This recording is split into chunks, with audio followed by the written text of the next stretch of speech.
حالة حزن شديدة جدا تنتاب جمهور النادي الأهلي دلوقتي بعد أن حرموا بيراميدز بأن هو يكون انتصاره اللي بيخليه يحصل على أو يفوز بالدوري ال 43 على الغريم التقليدي والمنافس القديم له نادي الزمالك يوم الخميس القادم في القمة. ولكن ألف مليون مبروك لجمهور النادي الأهلي الحصول على الدوري ال 43 بعد هزيمة بيراميدز النهاردة قدام سيراميكا كليوباترا بهدفين لهدف. الطرفه يعني ان اللي احرز هدف الانتصار هو اكس النادي الاهلي او مهاجم الاكس بتاع النادي الاهلي صلاح محسن، واللي قدر بالهدف ده يحسم تماما نتيجه الدوري لصالح الاهلي. لو الماتش كان انتهى بفوز بيراميدز كنا لازم نكسب الزمالك او اي ماتش بعد كده. طبعا لو كان فضل تعادل لحد اللحظات الاخيره كنت محتاج نقطه واحده من قدام الزمالك، ولكن ابى صلاح محسن ان غير ان هو يدي بصمه ما اديهاش طول ما هو كان موجود في صفوف النادي الاهلي ويحرز هدف الفوز على بيراميدز المنافس الاساسي للاهلي هذا العام ويقدر يحسم اللقب في الجزيره. ما تيجي نشوف حدوته الدوري ال 43.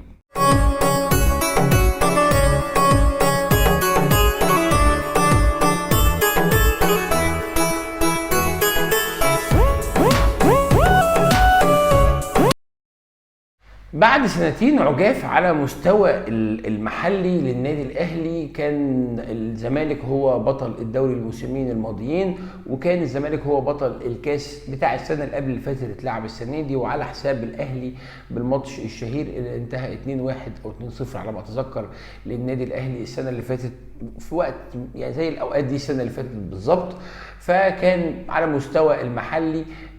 ما كانش فيه انتصارات قويه ومؤثره للنادي الاهلي، كانت مصدره احباط شديد جدا لجمهوره، وكان يعني على شفا دايما الهجوم على اللعيبه وعلى الاداره وعلى كل ما هو يعني مسؤول عن الاخفاقات المحليه من وجهه نظر الجمهور. وهي مش وجهه نظر، هي فعلا كانت اخفاقات، ولكن على المستوى المحلي، لان على المستوى الافريقي كنا احرزنا بطوله السوبر وادينا اداء جيد جدا في بطوله الكاس العالم للانديه، احرزنا المركز الثالث. طبعا خسرنا النهائي قدام الوداد المغربي السنه الثانيه، والسنه اللي قبلها كنا كاسبينه على حساب كايزر تشيفز الجنوب افريقي. ولكن دايما بطوله الدوري وقصاد الغريم التقليدي ليها طعم دايما طعم مختلف دايما لجمهور النادي الاهلي. حكايه او حدوته الدوري 43 هي فكره ان انت بقالك فترات طويله جدا من ساعه الكورونا وانت بتلعب ماتشات متلاحمه بشكل قوي جدا وبشكل متقارب جدا، ادى الى ان انت لعيبه النادي الاهلي كانت بتشارك في بطولات كتير مع تداخل المواعيد، مع ان انت بتلعب ماتشات كل كام يوم. ده ادى الى ان الجمهور كان عنده حاله احباط شديد جدا زي ما قلنا من الاخفاقات دي. ولكن اللي حصل السنه اللي فاتت انقذنا اللائحه بتاعه اتحاد الكوره والتاخير في الدوري، ان هو قال لك ان البطل او اول وثاني الدور الاول وثالث ورابع الدور الاول هم اللي هيوصلوا لبطوله افريقيا الاول والثاني والكونفدراليه الثالث والرابع طبعا زي ما احنا عارفين. فبعد ما الاهلي قدر يوصل لضمان نتيجه ان هو كده هيصعد لبطوله افريقيا، وان الدوري بقى بعيد بنسبه كبيره جدا لصالح نادي الزمالك، وان المنافسه على المركز الثاني ما هياش طموح الاهلي دايما، فبدا يريح لاعيبته مع سواريش، وبدا اللعيبه الكبار ياخدوا نفسهم، بداوا يعيدوا الدوافع، بدا يعيدوا الشغف، لان فكره ان انت تلعب عمال على بطال ورا بعض ده بيؤدي ان انت بتوصل لمرحله ان انت بتوصل ان انت لعيب بتلعب يعني زي ما نقول تأدية واجب زي ما بيقولوا. ده شفناه كتير جدا مع طبعا يعني مشاكلنا الكتير اللي كنا بنتكلم عليها طول الفتره اللي فاتت مع او على موسيماني. ثم اتى الخبير السويسري اللي احنا عرفنا ان هو خبير حاليا المارشال كولر او مارسيل كولر، اللي كان مجيته عليها كثير من علامات الاستفهام كمدرب زي ما قلنا قبل كده مش مشهور او مش معروف في الاوساط الرياضيه المصريه بالذات. فمع الاحباطات اللي كانت موجوده من اخفاقات السنين اللي فاتت من الجمهور ما كانش فيه امل قوي جدا في المدرب دوت. ولكن خطوه بخطوه واحده بدا النادي الاهلي ياخد خطوات ثابته في الدوري وخطوات ثابته في افريقيا، زي ما احنا كنا اتكلمنا في حلقه كولر لحد ما جت بطوله كاس العالم للانديه ووصل لعيبه الاهلي للبيك، وبدأ بعديها عملية انهيار في الأداء وانهيار في الدوافع ادى الى الصعود بمعجزه من دوري المجموعات، ولكن كان الثبات في الدوري هو المهم. ده بيدل على شيء، ده بيدل ان فعلا الدوري هي دايما هتكون البطوله المفضله دائما وابدا لجمهور النادي الاهلي، وحاطينها في الاعتبار ان هي بالنسبه لهم البطوله الاساسيه. طبعا الفترات اللي فاتت كان في انتصارات كتيره جدا للنادي الاهلي في الدوري، فبدا الجمهور يحط افريقيا، ولكن لن ينسى الدوري ابدا ان هو يكون محطه رئيسيه للفوز دايما، وان هو ما بيرضاش غير ان هو يستحوذ على 70-80% من عدد الدوريات اللي انت بتحسبها في الفترات اللي قبلها. فبالتالي فكره ان انت يضيع منك 2 دوري ورا بعض، ودي ما حصلتش من تقريبا 20 سنه، لما ضاع منك 3 دوري مع بعض في بدايه الالفيه 2001 و2 و3 مرتين مع ضاع منك 4 دوري، يعني مرتين زمالك ومره اسماعيلي ثم مره زمالك، او العكس يعني، مش العكس، مش فاكر مرتين الزمالك الاول ولا بعد مره الاسماعيلي، بس غالبا هو مرتين زمالك ثم مره اسماعيلي ثم مره زمالك تاني. بعد الفتره دي ما اعتقدش حصل اي اخفاقات في الدوري على مستوى موسمين، بل انت خسرت دوري واحد اللي هو دوري 2015 ثم الدوري اللي فات واللي قبليه، فكان الدافع مهم جدا ان انت تقدر توصل للدوري. تقابل هذا العام يعني، وتقابل الشغف ده او الطموح ده مع طموح مدرب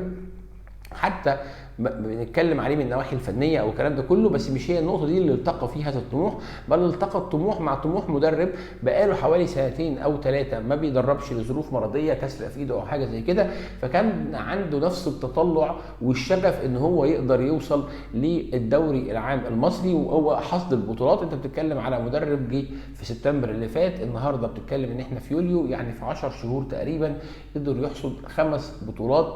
مهمه جدا، بطوله على مباشره من الغريم التقليدي الزمالك، وبطوله افريقيا اللي غابت السنه اللي فاتت من قلب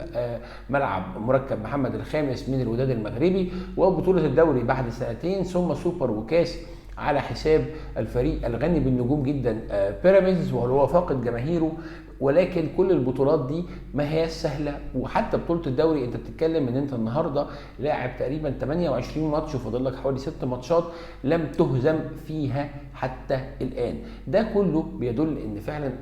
حدوته الدوري ال 43 كانت مهمه جدا على مستوى اللعيبه دي كلها، والمدرب والاداره كمان، كابتن محمود الخطيب ومجلس الاداره بالكامل كان دايما على استعداد وعلى يعني اتم الاستعداد واكمل الاستعداد ان هو يحرز البطوله ديت. مبروك لجمهور النادي الاهلي، واتمنى دايما نكون في انتصارات دايما.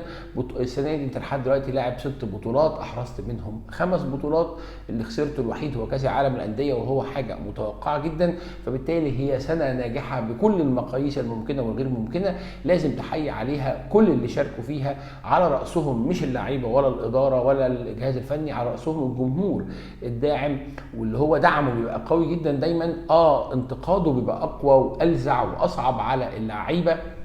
ولكن في الاخر قدرت ان انت تحرز 5 بطولات من 6، وقدرت ان انت تكون على قد المسؤوليه. بشكر مجلس اداره النادي الاهلي بقياده الكابتن محمود الخطيب على هدوءه الشديد جدا في التعامل مع كل